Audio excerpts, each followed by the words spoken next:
তালেবান নিয়ন্ত্রিত আফগানিস্তানে হামলা অব্যাহত রাখার ঘোষণা দিয়েছে পাকিস্তান। মঙ্গলবার এই ঘোষণা দিয়েছে পাকিস্তানের প্রতিরক্ষা মন্ত্রী খাজা আসিফ।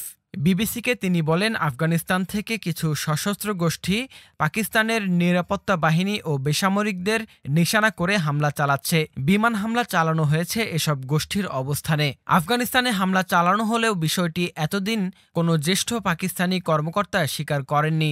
গত মার্চে শুধু পাকিস্তানি কর্মকর্তা আফগানিস্তানে একটি হামলার কথা স্বীকার করেন। আফগানিস্তানে এসব হামলার ঘটনার তীব্র নিন্দা ও সমালোচনা করে আসছে তালেবান সরকার। আফগান কর্মকর্তারা এসব হামলাকে দেশটির সার্বভৌমত্বের চরম লঙ্ঘন বলে অভিহিত করেছিলেন। পাকিস্তানের প্রতিরক্ষা মন্ত্রী বিবিসিকে বলেন, এটা ঠিক যে আমরা আফগানিস্তানে অভিযান চালাচ্ছি এবং ভবিষ্যতেও আমরা অভিযান অব্যাহত রাখব।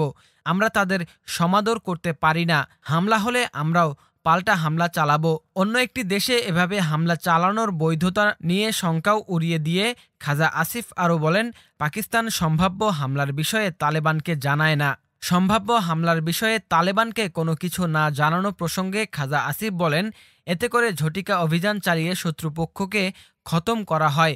কেন আমাদের তাদেরকে বলতে হবে, প্রস্তুত থাকো, আমরা আসছি। পাকিস্তানের প্রতিরক্ষা মন্ত্রীর এমন মন্তব্যকে দায়িত্বজ্ঞানহীন অভিহিত করে তালেবান পাল্টা হুমকি দিয়ে বলেছে, আফগানিস্তানে হামলা চালালে তার পরিণতি ভোগ করতে হবে।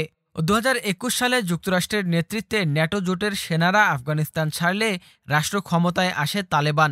এরপর থেকে দুই প্রতিবেশী দেশ পাকিস্তান ও আফগানিস্তানের মধ্যে সম্পর্কে টানাপোড়েন বেড়েছে। তালেবানের একটি অংশ পাকিস্তানেও তৎপর। সশস্ত্র এ গোষ্ঠীর নাম তেহরিকে তালেবান পাকিস্তান বা টিটিপি। পাকিস্তানের অভিযোগ, টিটিপিকে আফগানিস্তানে আশ্রয় ও প্রশ্রয় দিচ্ছে তালেবান।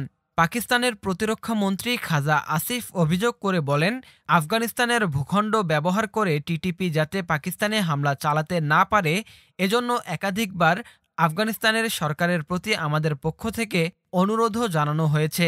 কিন্তু এখন পর্যন্ত তালেবান সরকার টিটিপির তৎপরতা বন্ধে কোনো পদক্ষেপ গ্রহণ করেনি। তালেবান টিটিপির বিরুদ্ধে পদক্ষেপ নিতে অনীহা দেখাচ্ছে। পাকিস্তান সম্প্রতি ঘোষণা দিয়েছে, রিজলভ ফর স্টেবিলিটি নামে নতুন এক সামরিক অভিযান শুরু করেছে তারা। দেশের অভ্যন্তরে সন্ত্রাসবাদী তৎপরতা মোকাবেলার লক্ষ্যে এই অভিযান চালানো হবে। তবে সমালোচক এমনকি পাকিস্তান সরকারের কিছু সূত্র জানিয়েছে, চীনের চাপের মুখে এই অভিযান শুরু করেছে ইসলামাবাদ। কারণ পাকিস্তানে কর্মরত প্রায় 29,000 চীনা নাগরিক নিরাপত্তা নিয়ে উদ্বিগ্ন।